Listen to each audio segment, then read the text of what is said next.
Halo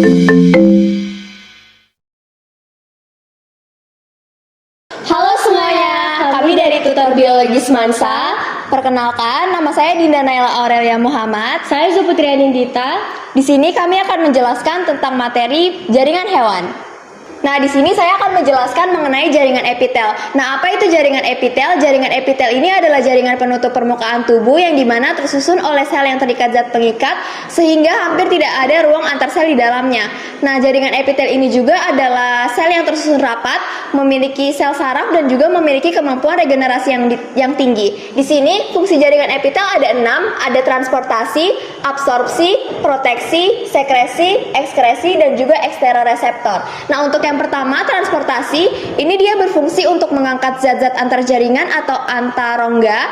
Kemudian yang kedua ada absorpsi, ini dia berfungsi untuk mengangkat sisa-sisa makanan. Yang ketiga proteksi, ini berfungsi untuk melindungi jaringan yang ada di bawahnya. Yang keempat sekresi, untuk menghasilkan zat atau enzim dari kelenjar. Yang kelima ada ekskresi, yaitu berfungsi mengeluarkan zat sisa-sisa metabolisme seperti air, karbon dioksida dan juga mineral. Dan yang keenam, yang terakhir, ini eksteroreseptor berfungsi untuk menerima rangsangan dari lingkungan. Kemudian di sini jaringan epitel ini bisa dikelompokkan berdasarkan banyak hal yang saya akan jelaskan di sini berdasarkan letaknya, struktur dan fungsinya, bentuk dan juga jumlah lapisan. Yang pertama untuk letaknya ada 3, yaitu epidermis, mesotelium dan juga endotelium. Untuk epidermis ini dia membatasi lingkungan luar, kalau mesotelium ini dia membatasi antar rongga dan juga endotelium ini dia membatasi antar organ dalam. Kemudian jaringan epitel berdasarkan struktur dan fungsinya terbagi menjadi 2, yaitu epitel kelenjar dan epitel penutup. Untuk epitel kelenjar ini dia berfungsi dalam proses pembuatan, penyimpanan sekresi zat-zat kimia. Kalau untuk epitel penutup ini dia berperan pada melapisi permukaan tubuh dan berada pada saluran pencernaan dan juga pembuluh darah. Kemudian untuk berdasarkan bentuk, jaringan epitel berdasarkan bentuk ada 3, pipih, kubus dan juga silindris. Yang terakhir, jaringan epitel berdasarkan jumlah lapisannya ada 2, yaitu epitel simplex dan epitel kompleks. Epitel simplex hanya terdiri atas 1 lapisan sel saja, sedangkan epitel kompleks dia terdiri atas banyak lapisan sel atau lebih dari 1 lapisan sel. Nah, setelah kalian menonton video penjelasan mengenai jaringan epitel, saya akan memberikan pertanyaan seputaran jaringan epitel. Nah, jaringan epitel ini kan tidak ditembus oleh kapiler darah. Nah, pertanyaannya bagaimana cara agar nutrisi bisa masuk ke dalam jaringan untuk keberlangsungan hidup sel-sel lainnya? Oke, di sini saya akan melanjutkan materi yang sebelumnya.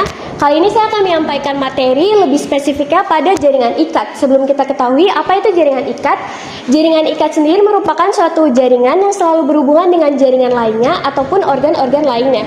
Nah, jaringan ini itu biasa disebut juga sebagai jaringan penghubung ataupun penyambung. Dia itu memiliki fungsi melekatkan suatu jaringan ke jaringan lainnya, membungkus organ-organ dan mengisi rongga di antara organ-organ. Jaringan ikat juga itu tersusun oleh 2 sel komponen utama. Yang pertama bahan intersel atau matriks, dan yang kedua itu sel-sel penyusun pada jaringan ikat. Untuk matriks sendiri itu dia terdiri dari serabut kolagen, elastis, dan retikuler. Sedangkan untuk sel-sel penyusun pada jaringan ikat, dia itu terdiri dari sel lemak, fibroblast, makrofag, leukosit, dan sel emas. Semua komponen tersebut tuh tentunya memiliki karakter dan peranan yang beda-beda. Pertama saya menjelaskan pada serabut kolagen terlebih dahulu. Serabut kolagen itu dia berbentuk dan berwarna putih, dan dia ini memiliki daya regang yang tinggi tetapi memiliki daya elastisitas yang rendah. Misalnya itu apa? Misalnya pada tendon.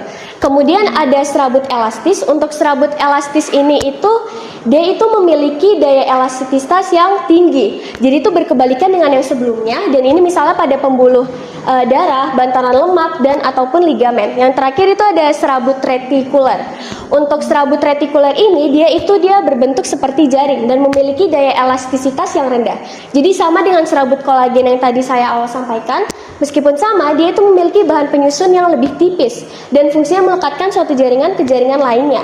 Misalnya itu pada sistem saraf. Kemudian untuk yang kedua yaitu pada sel-sel penyusun jaringan ikat, yang pertama itu terdapat pada fibroblast. Fibroblast sendiri itu merupakan suatu protein yang berbentuk seperti serat, dan dia itu fungsinya sebagai bahan pembentuk matriks pada jaringan ikat. Kemudian ada makrofag. Makrofag sendiri itu bertugas sebagai memakan kuman atau zat-zat yang masuk melalui jaringan yang terdapat di dekat pada pembuluh darah. Oke, selanjutnya yaitu ada sel mast. Sel mast sendiri itu adanya penghasil heparin. Penghasil heparin inilah yang akhirnya digunakan sebagai pembekuan darah. Kemudian adanya histamin. Histamin inilah yang akhirnya digunakan sebagai peningkat permeabilitas dari kapiler darah. Yaitu selanjutnya ada sel lemak. Sel lemak yang seperti kita ketahui yaitu sel yang terspesialisasi untuk menyimpan lemak tentunya. Dan kemudian ada leukosit. Leukosit itu terdapat pada sel darah putih kita, yaitu yang berperan sebagai antibodi tubuh manusia. Sekian materi dari kami. Terima kasih.